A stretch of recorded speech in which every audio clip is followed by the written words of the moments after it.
Last thing you do at night, check your phone. Is the first thing you do in the morning, check your phone. This was like getting off crack. For me, I now sleep with my phone actually in another room. Oh, fuck. Look, this is bringing up. This is bringing up stuff. This is what we call the addict mentality. I think addiction is something that everyone experiences at some point in their life, but I don't think addiction is something that most people relate to.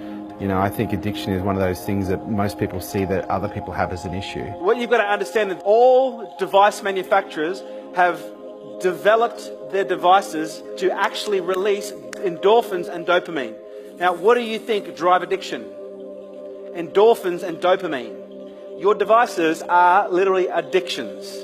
I think what a lot of people don't realise, and it was Candace Pert who actually discovered this, that emotions actually work in the same receptors in the brain as substances like alcohol, drugs, and other forms of barbiturates. And so when we understand that, we start to realise that we aren't just addicted in some cases to substances, or in some cases to our phone. In some cases we're addicted to our emotions. And unless those emotional needs are met, we will set situations up in our environment to trigger those emotions in order to get that addiction satisfied. We're all addicted to something. We're all addicts of something, okay? The question is it external or is it internal? Like I'm an addict. I became addicted to speed when I was 19 for about 9 months. But there's also benefits to addiction as well. I know for me personally, addiction made me incredibly resourceful, because when you are addicted to something and you want that fix, you will go to any means necessary within whatever your moral compass will allow you to do in order to get that fix. But the thing that I've learned most is that is the governing factor.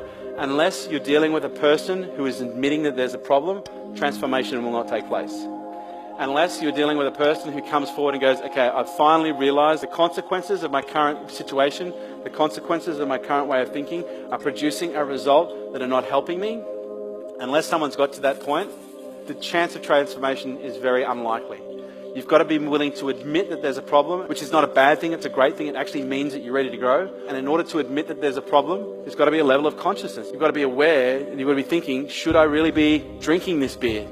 Should I really be taking this? Should I really be indulging in this emotion right now? Should I really be behaving this way? Or maybe I can find a different and a better way to do things. I don't think there's anything wrong with addictions. I think the only thing wrong with addictions is when you're unaware, when you're completely unconscious of the fact that you need something. I think judgment and bias is probably a bigger disease than addiction itself. And I think if we can get over our bias and remove the judgment, then we actually stand a chance of having the opportunity to not only help and heal more people, but even helping and healing ourselves. The best advice I can give you right now is remove technology for extended periods of time every single day. Do you know what happens when you don't have your phone with you when you go to bed and when you wake up? You speak to your partner in bed.